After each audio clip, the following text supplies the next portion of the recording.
म्हणजे कबीरचे काही शब्द, काही वाक्य माझे बाबा असते तर ते काय म्हणाले असते हे आपसूक त्याच्याकडनं येतात, कसे येतात मला अच्छा, काही माहिती नाही. मी त्याला त्याच्यासमोर रीडिंग करत होते अच्छा. आणि त्यावेळेला तो मला म्हणाला, की "मम्मा हा तुझ्यासाठी खूप छान रोल आहे हां.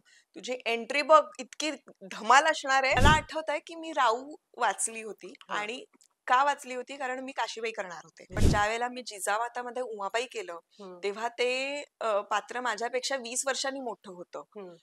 पण मला अजूनही लोकांचे मेसेजेस येतात. फक्त केवळ दिसणं नाही, तर ते आपलंसं करणं फार महत्वाचं असतं. विठ्ठलाला जेव्हा अवली काळतोंड्या म्हणते, तर कसं कसं म्हणायचं असं सुरू हां. इथपासून होतं गं मग ते. आणि अच्छा. कुठेतरी मला असं वाटायचं, की मी जर ॲक्टर नसते झाले, तर मी हेच क्षेत्र केलं असतं निवडलं का? असतं.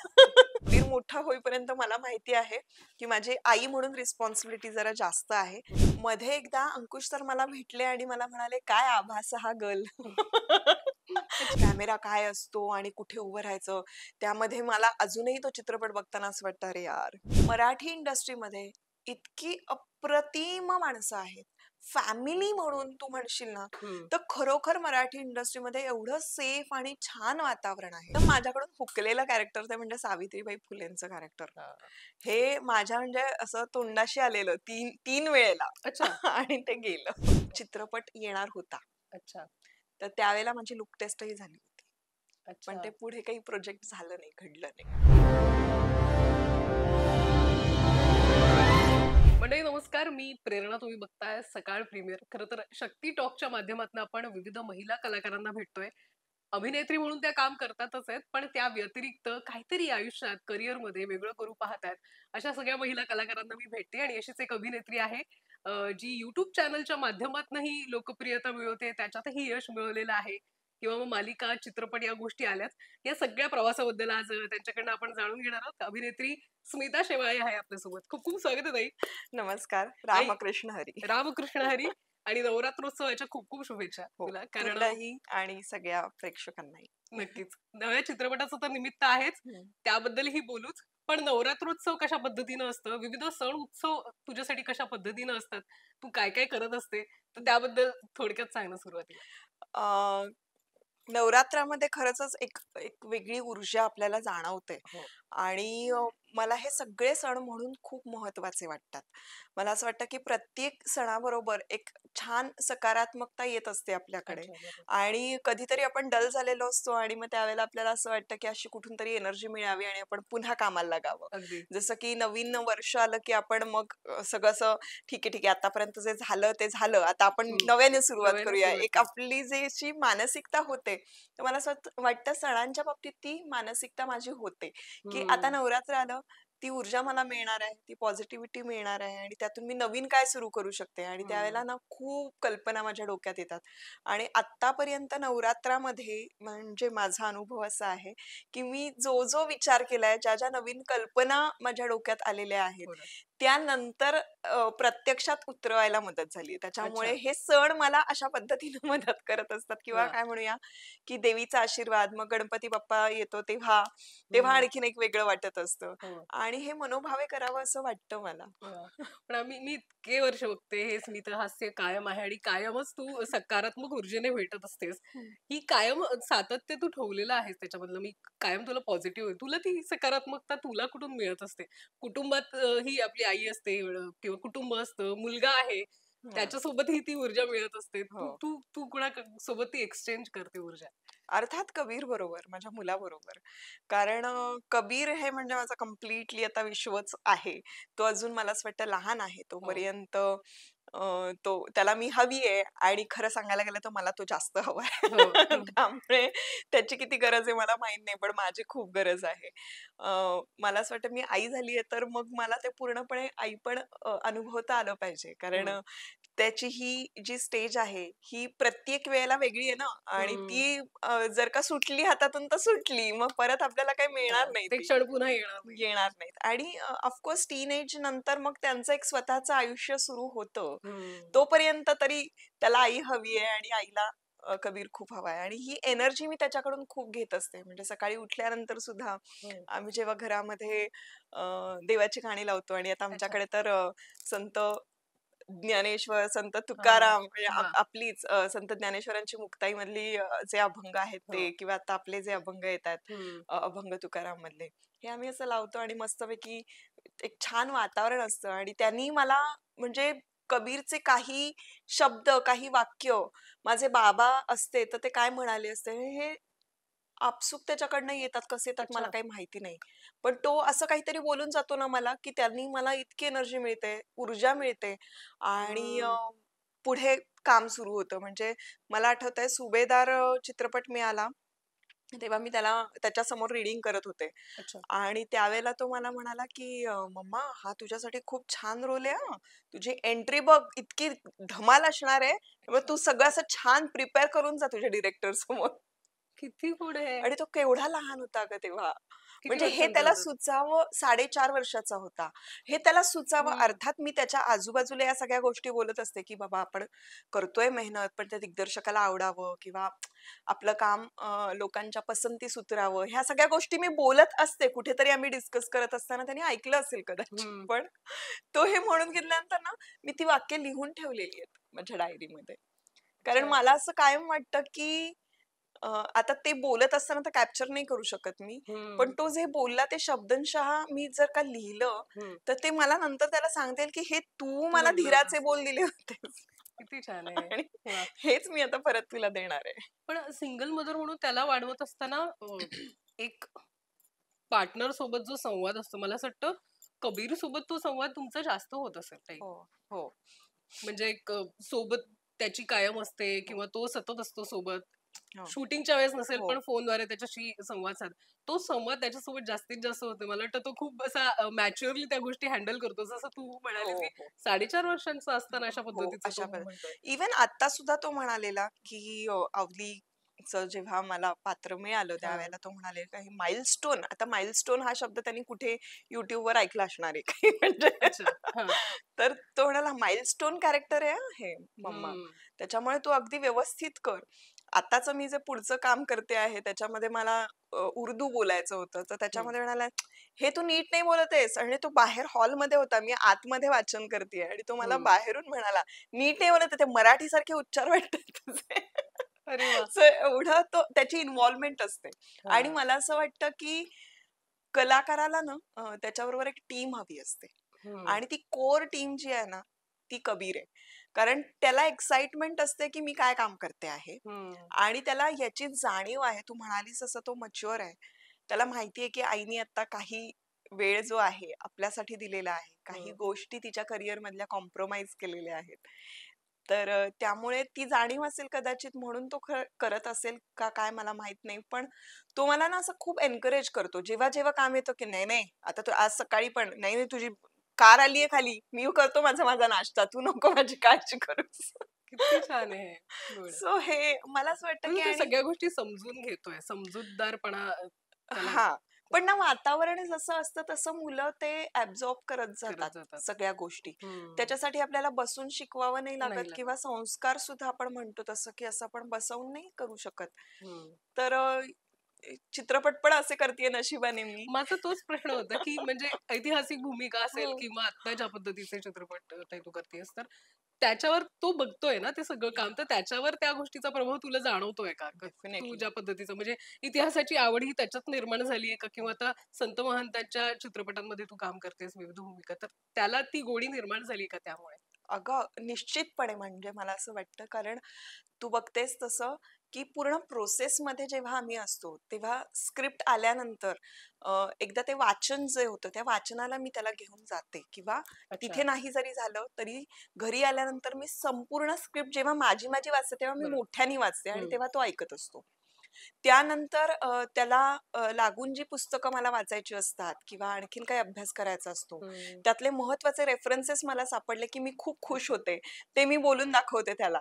त्याच्यावर हं. चर्चा होते. हं. त्यानंतर आता काय झालंय, की दिग्पाल बरोबरचे सिनेमे 3-4 झाल्यामुळे ती पूर्ण टीम जेव्हा एकत्र भेटते, हो. तर त्यावेळेला आम्ही त्याच गोष्टींवर गप्पा मारत असतो. त्याच गोष्टी बोलत असतो आणि हं. हे सगळं त्याच्या कानावर पडतंय.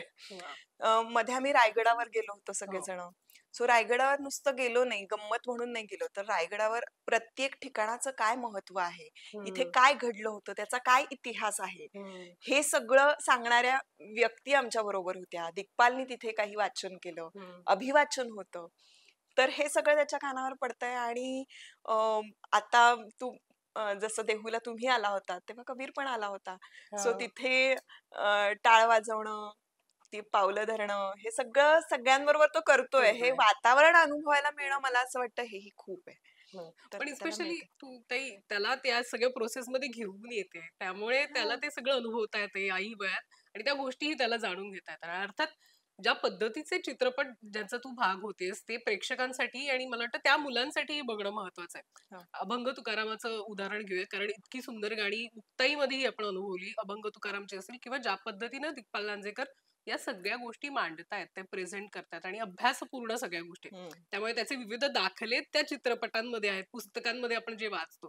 तर ते त्या सगळ्या गोष्टींचा भाग होणं हो. तुझ्यासाठी कलाकार होणं. डेफिनेटली खूप महत्वाची गोष्ट आहे. मला असं वाटतं माझ्या आयुष्यातली खूप महत्वाची स्टेज आत्ता आहे. हा जो टप्पा आहे, हा अतिशय महत्वाचा टप्पा आहे आणि स्वामींच्या कृपेनं म्हण किंवा पांडुरंगाच्या कृपेनं म्हण, की कसं बघ ते जुळून आलंय, हं, की माझं मुलगा लहान आहे म्हणून मला असं वाटलं, की आपण जरा काम स्लो डाउन करूया. आपण फक्त टेलिव्हिजन न करता आपण फक्त चित्रपट करूया. हं. तर चित्रपट पण असे आले आहेत, हां. की ज्यामुळे आमचं इतकं छान ऐतिहासिक आणि आध्यात्मिक इतिहास जो आहे, हं. त्याबद्दलचं आमचं शिक्षण सुरू चाललंय. नाईस. सुरू आहे आता सध्या आणि त्याचा भाग होता येतोय. मला तर शिकायला मिळतच आहे, पण त्याच बरोबरीनं त्या वातावरणात राहून मला कबीरला सुद्धा 4 गोष्टी सांगता येतायत. हं. त्यामुळे माझं ते एका दगडात 3-4 हां. बरोबर. गोष्टी म्हणतो ना आपण तसं, नक्कीच, नक्कीच. तसं ते होतंय. त्यामुळे मी आनंदीच आहे, मी खुश आहे. कारण हे जे चित्रपट होतायत, हे चित्रपट कबीर म्हणाला तसं माइलस्टोन आहेत हां. माझ्या लाईफमधले आणि याला आर्काइव्ह व्हॅल्यू आहे.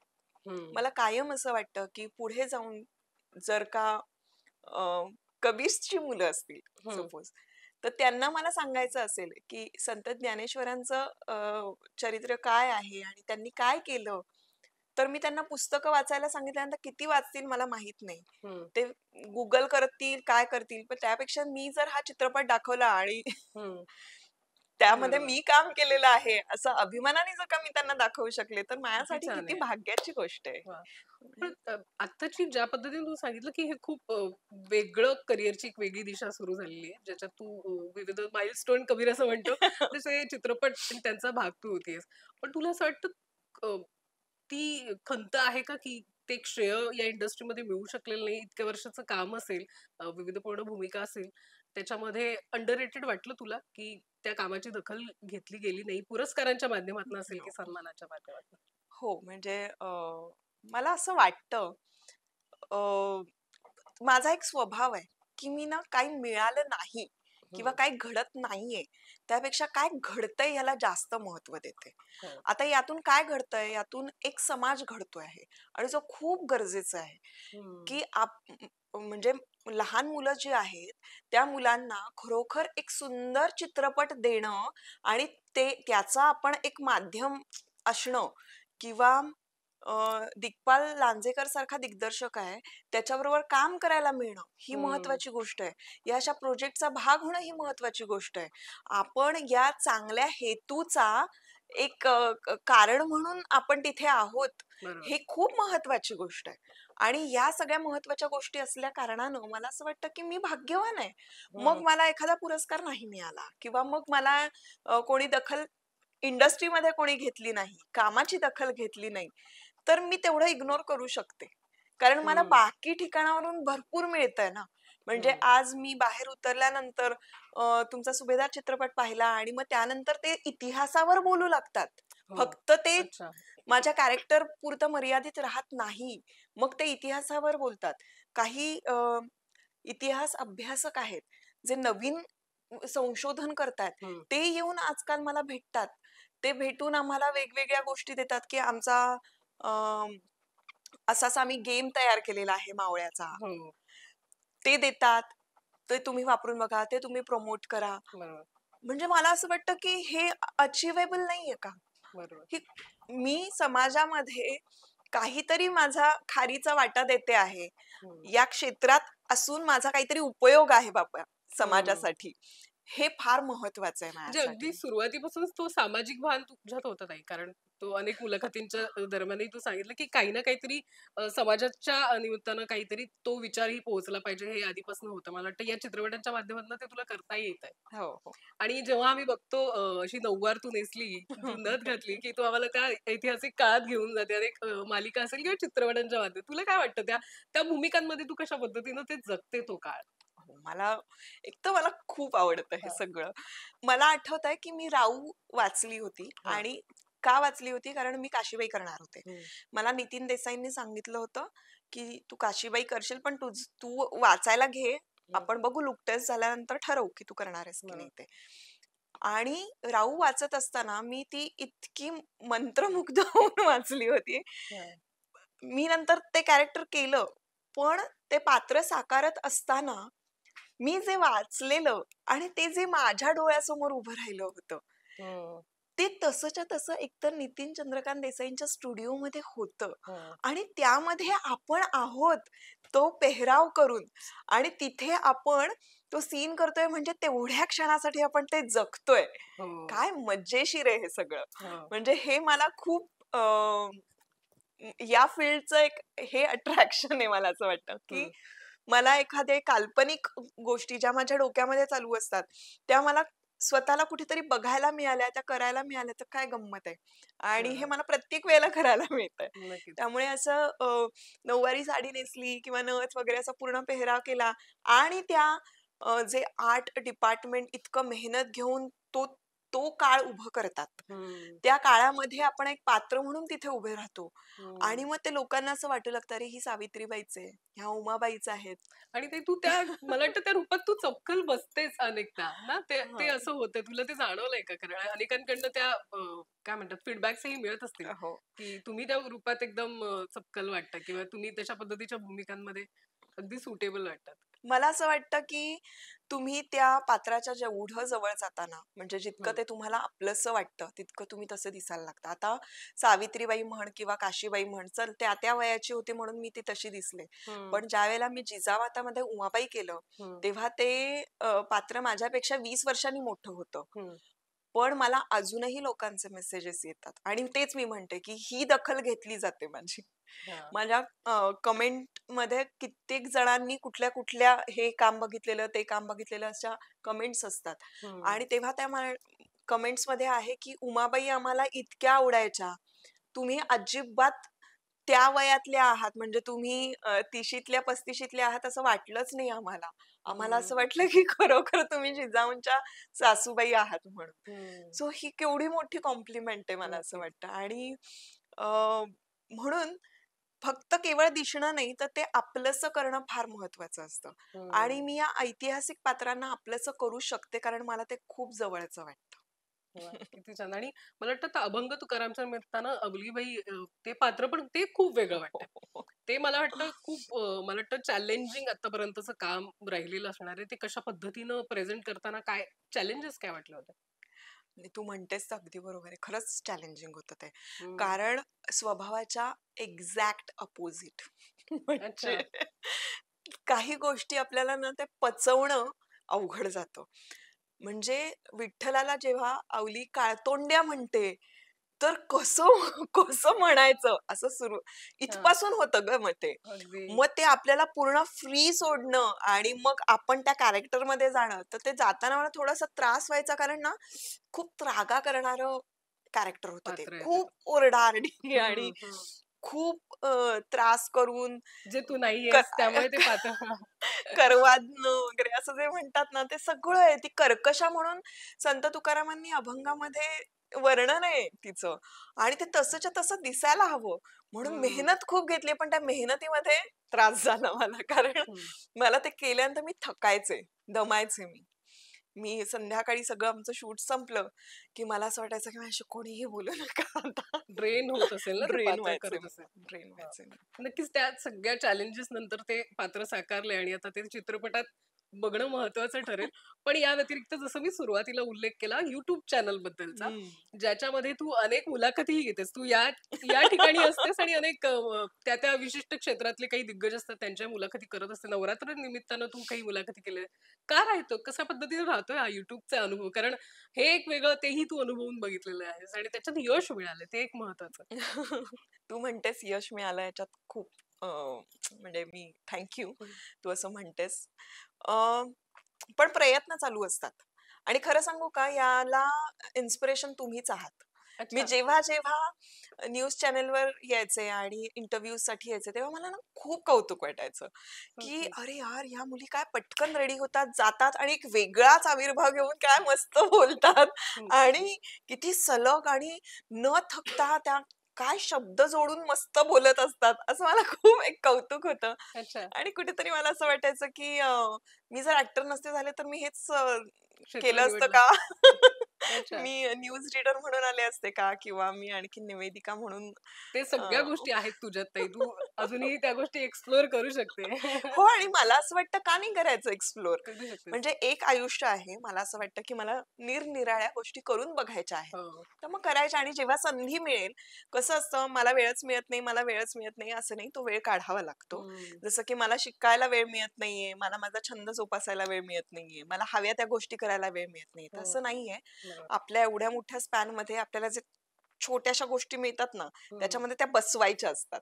तर हो. मी सध्या आता ते बसवतीये. म्हणजे कबीर मोठा होईपर्यंत मला माहिती आहे, की माझी आई म्हणून रिस्पॉन्सिबिलिटी जरा जास्त आहे हं. आणि त्यामुळे असं काय मी निवडू शकते, की जिथे मी काम करून मला आनंद मिळेल, मला शिकायला मिळेल हं. आणि अ, प्रेक्षकांच्या कनेक्टमध्ये पण मी राहीन. हं. तर म्हणून खरं तर हे पॉडकास्ट आहे आणि मला खूप आवडतं ते. याचं हो. कारण असं, वेगवेगळ्या क्षेत्रातले लोक येतात आणि अगदी सुरुवातीपासून ते हं. शेवटापर्यंत इथे माझा विचार आहे. हं. कोणाला बोलवायचं? You are the boss. Yes आणि छान वाटतं अगं हे. हां. म्हणजे ना मला माझं क्षेत्र आवडतंच. चांगल्या दिग्दर्शकांबरोबर काम करायला आवडतं. पण खरं सांगू का काही वेळेला असं मन मारून कलाकारांना काम करावं लागतं, हं. की आता आली आहे स्क्रिप्ट, पटत नाही आपल्याला ते बऱ्याचदा. पण तरी सुद्धा आता हे परफॉर्म करायचंय. मग त्याच्यात कन्व्हिक्शन टाकून, टाकून आम्ही परफॉर्म करत होते. अच्छा. पण अशा वेळेला मग असं कुठेतरी असं वाटतं, की मला जे वाटतं ते करू दे ना काहीतरी. हं. मग ते काहीही असू देत. पण मला वाटतं ते एक 5 मिनिटासाठी करायला मिळू देत. हं. तर इथे मी मनाची राणी आहे ना. इथे मला हव्या त्या लोकांना मी बोलवते. मला आज असं वाटलं, की अरे, मला कबीरच्या बाबतीत हे प्रश्न पडतायत किंवा अच्छा. मला घरातल्या बाबतीत हे प्रश्न पडतात. ज्योतिषशास्त्रज्ञ यांना बोलावलं पाहिजे, मला हे प्रश्न पडतात. मी बोलवते त्यांना आणि माझेही हो. 4 प्रश्न विचारते. हो, मी बघितलेत ते आणि इंटरेस्टिंग फीडबॅक्स मिळतात. काय-काय फीडबॅक्स आहेत? काय लोकांना कशा पद्धतीने ते रिसीव्ह करतायत? मला असं वाटतं ना, की सामान्य प्रेक्षकांचं जे म्हणणं आहे ना, ते हं. माझं म्हणणं आहे. हं. म्हणजे मी स्वतःला अजिबात खूप इंटेलेक्चुअल मी नाहीच आहे मुळात. मी अत्यंत हुशार वगैरे असला प्रकार नसल्यामुळे मला सामान्य प्रश्न पडतात. म्हणजे मला असं वाटतं, की जे 4-4घांना प्रश्न पडतील असेच प्रश्न मला पडतात. मग त्या हं. प्रश्नांची उत्तरं मला कोण उत्तम देऊ शकेल? मला बरोबर. अशा लोकांना बोलवायचं आहे आणि त्यामुळे ना त्या रिएक्शन खूप रिअल येतात. हं. म्हणजे मी तिथे ऐकत असताना मला सगळं माहितीच आहे असं म्हणून जर मी बसले ना, तर मला गंमत नाही येणार त्याच्यात आणि मला हो. प्रश्नही पडणार ती नाहीत. मुलाखतीची ती खरंच ते एक चॅलेंजिंग गोष्ट आहे आणि करेक्ट, त्याच्यात ती मजा येते कारण तो संवाद एकतर्फी नसून दोन्ही बाजूने करेक्ट. असतो. बऱ्याचदा आता असं झालंय, की आयुर्वेदाचार्य इतके येऊन गेलेले आहेत माझ्याकडे, की मला आता आयुर्वेद कळायला लागले बऱ्यापैकी. हो, त्याच्यात तर प्रो झाली त्यामुळे असेल तू. हां. त्यामुळे मी तिथे ओघाओघानं मी काही गोष्टी स्वतःहून बोलते, की आपला आचार आणि विचार याचा कसा आयुर्वेदामध्ये उल्लेख केलेला आहे आणि बरं. त्यामुळे आपण समतोल राखलं पाहिजे वगैरे, वगैरे. हां. मग मी म्हणते, "सॉरी हां, मी बोलून गेले हे, हं. पण हे ते त्या ह्याच्यात ओघात आलं म्हणून मी बोलले." तर ते म्हणाले, "अरे नाही, नाही, नाही, काहीच हं. प्रॉब्लेम नाहीये." पण हे होतं. मी फक्त पॉडकास्टला एक करियर म्हणून बघत नाही. हं. मला असं वाटतं हे माझं चालू असलेलं शिक्षण आहे. लर्निंग प्रोसेस आहे. लर्निंग प्रोसेस आहे. ती लर्निंग प्रोसेस माझी सगळीचकडे चालू आहे.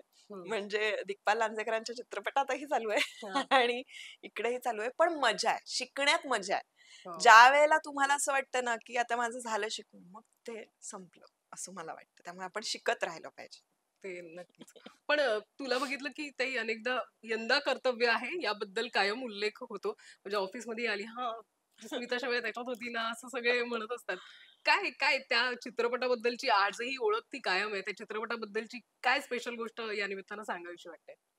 मला खूप गंमत वाटते कारण चित्रपट आला ना त्यावेळेला 1.5 वर्षानंतर तो चित्रपट पोचायला सुरुवात झाली. हो. म्हणजे तो चित्रपट ज्या वर्षी आला ज्यांनी बघितला असेल त्यांनी बघितला असेल.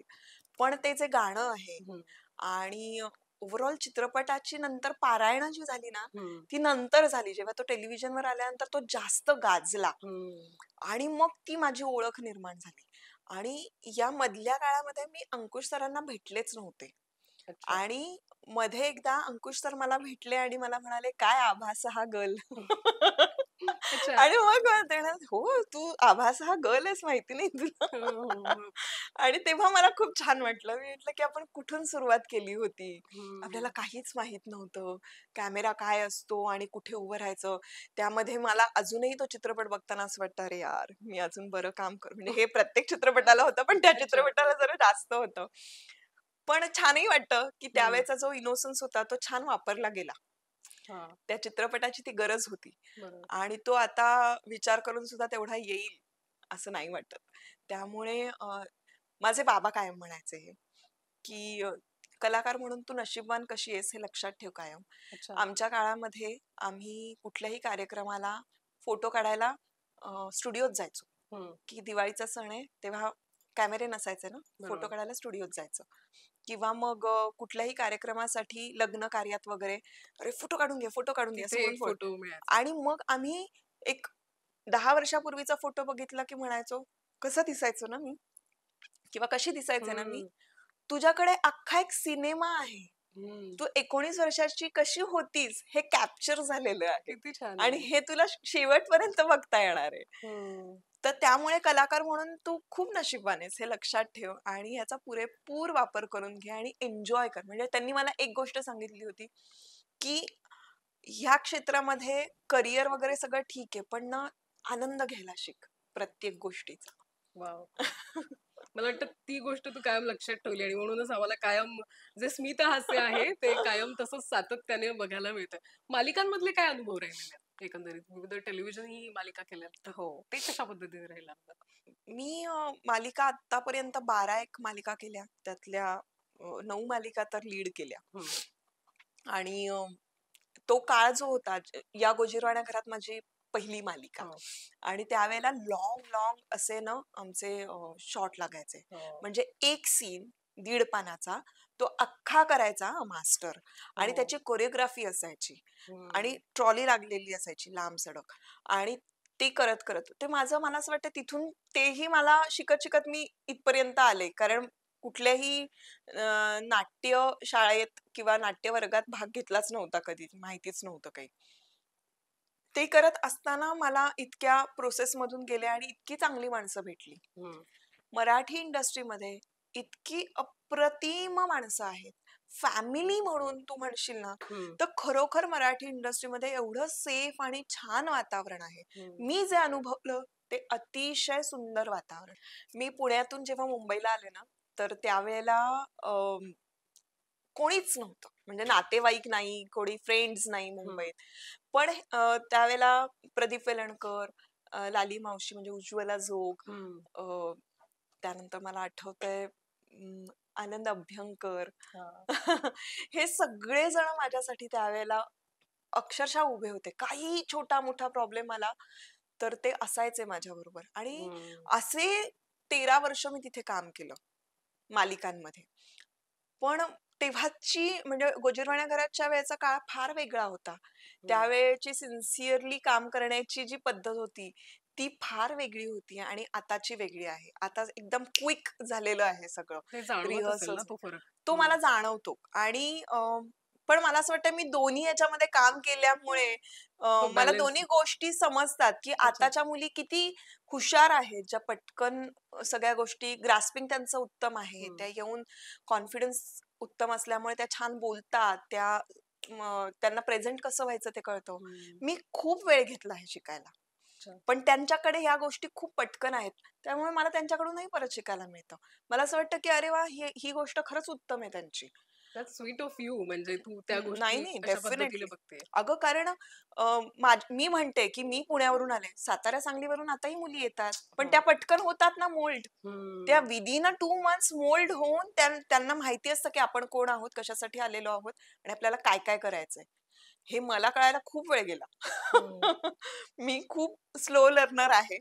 पण मला असं वाटतं, की अ, सकारात्मकता आपण देऊ शकतो. म्हणजे त्या राईट. काळात जी मला मिळाली, ती मी आताच्या पुढच्या जी पिढी असेल किंवा जी जनरेशन असेल, त्यांना मी ती देऊ शकले पाहिजे. राईट. त्यांना तेवढं सेफ माझ्याबरोबर वाटलं पाहिजे. जसं मी प्रदीप काकांचं नाव घेते, उज्ज्वला मावशीचं नाव हम्म. घेते. तसं त्यांनी माझं नाव घ्यावं म्हणून नाही, पण त्यांना त्यावेळी सेफ फील व्हावं, सिक्युअर फील व्हावं, की अरे राईट. स्मिताताई आहे सेटवर आणि मग नाईस. काही प्रश्न पडले तर आपण स्मिताताईला विचारू शकतो. तर एक ते ठेवलेलं पण आहे. कलाकार म्हणून ही खूप छान गोष्ट आहे. आणि हं. मला वाटतं जेव्हा टेलिव्हिजन करताना तो एक फॅमिली होती. कारण तुम्ही बरेच हो. वर्ष त्या एका सेटवर ते दुसरं तुमचं घर हो असतं गं, हो. सेट म्हणजे. हो. आणि ती फॅमिली अजूनही बऱ्याच हो. कलाकारांसोबत भेटीगाठी होत असतात हो, त्यांमधनं. होतात ना. मुरांबाचा अजूनही हं. आहे कॉन्टॅक्टमध्ये आणि तू म्हणालीस असं, की एक घरच असतं तिकडे आणि ते हं. मान्य करायचं असतं. सीरियल करताना ती गोष्ट मान्य करायची. आपल्याला 2 घरं आहेत. हो. आपल्याला कदाचित या घरात राहावं लागणार आहे जास्त वेळ कधीतरी तिकडे रात्री. असतो. जास्त वेळ तिकडे हं. असणार आहोत आणि ही जेव्हा मानसिक तयारी होईल ना, तेव्हा सीरियल करावी. कारण 3-3 वर्ष आपल्याला एकाच सेटवर काम करायचं आहे. बरोबर. याच आपल्या फॅमिली बरोबर काम करायचं आहे.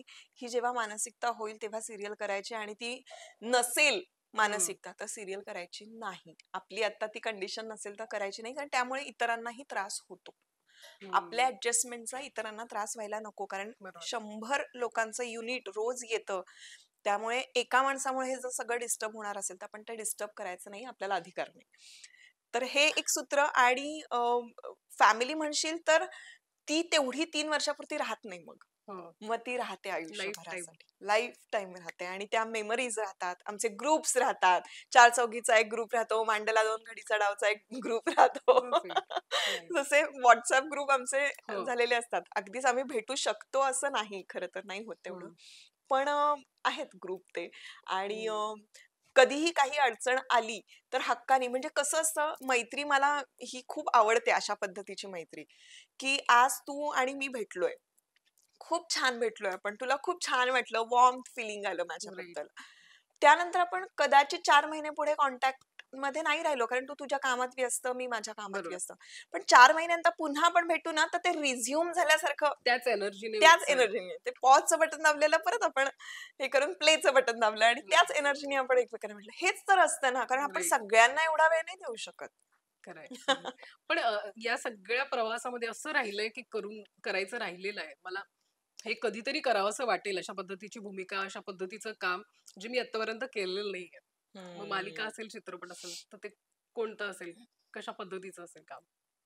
असं एक नाही म्हणता येणार. खूप राहिलंय. मी काय काम केलंय आत्तापर्यंत? काही फार काम केलेलं हं, नाहीये मी त्याच्यामुळे राहिलेलं भरपूर आहे हं. आणि करायचं भरपूर आहे.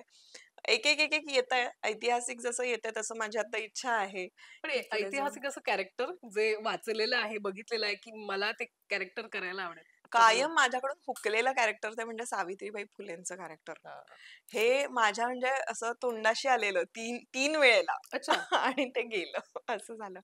ते घडला नाही पुढे चित्रपट. असं ते त्यावेळेला झालं होतं. 10 वर्षापूर्वी साधारण ते अच्छा. आणि मला माहित नाही मी बोललं पाहिजे की नाही. पण लताबाईंवर त्यांच्या आत्मचरित्रावर एक करावंसं वाटतं. चित्रपट येणार होता.